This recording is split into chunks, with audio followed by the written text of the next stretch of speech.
Will this tactic make us so happy that we'll be doing the dance of joy? Let's jump in and find out. And if you don't know what TV show I'm referencing in that, I am old.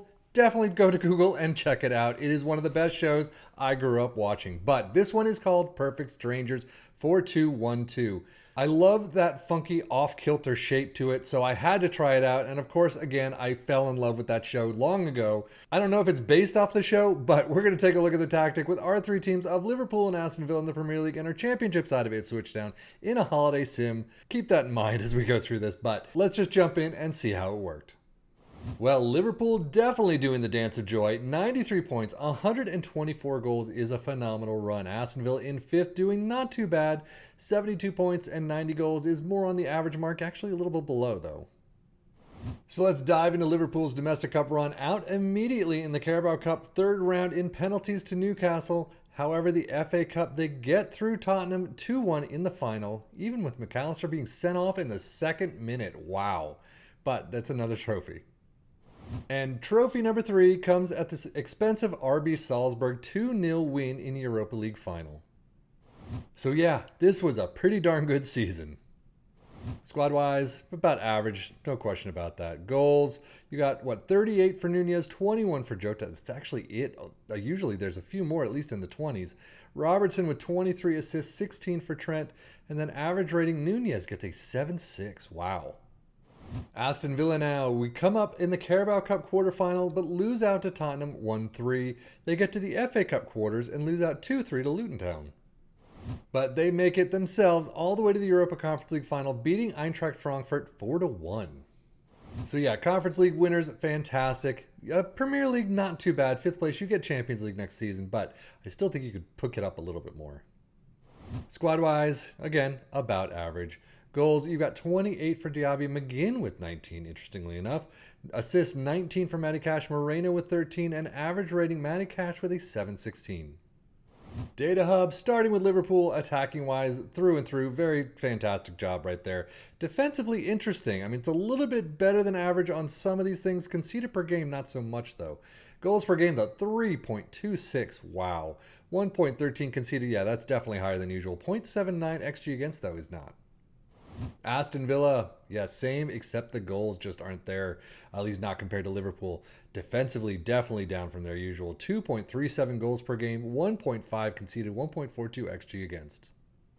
Premier League stats. Points per game, 2.45 for Liverpool, 1.89 for Aston Villa. Interesting. Most goals, though, Liverpool with 124 at 90 for Aston Villa. That's first and second.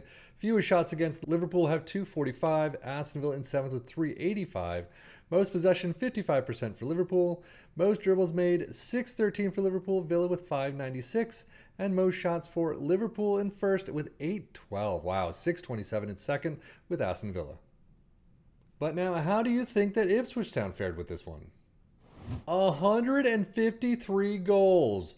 They fared very well. I mean, having won the league by quite a margin, that is a pretty nice job. Out, though, in the Carabao Cup quarterfinals, 2-4 against Brentford. They do get through West Ham and Luton Town. But FA Cup 4th round, they lose out to Everton 2-3.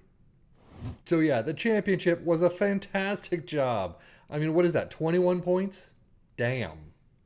And squad-wise, they've got a little bit more than the usual, but still, 49 goals for Hurst is through the roof. 20 for Connor Chaplin. Wow. 22 assists for Harry Clark. Leif Davis only with 19. But average rating, George Hurst with a 7.67. Wow, that's very well done. Championship stats, 2.5 points per game. Very nice. Most goals in first with 153. That's insane.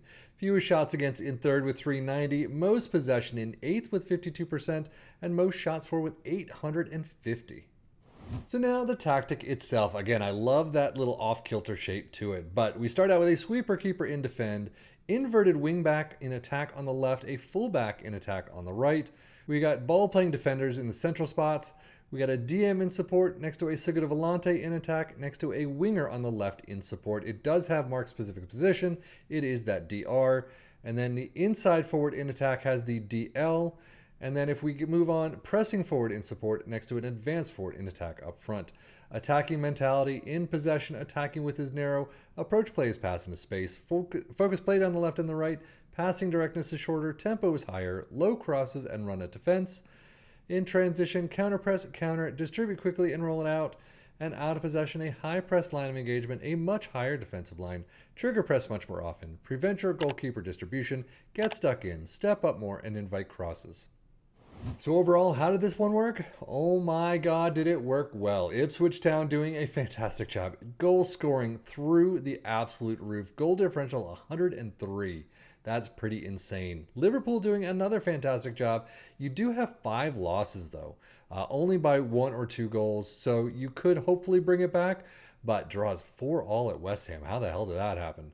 But Aston Villa, a little bit below average. So you got to pick them up. You got to kind of gear it towards, those players, or take those players in transfers and gear it towards the positioning themselves. So, but overall, this is a fantastic one to take a look at. If you've got the players for that shape, or if you want to play with that shape, it looks pretty nice. But that is it for me, Savvy FM, for the Football Manager blog channel, saying thank you as always for watching. Take care and enjoy.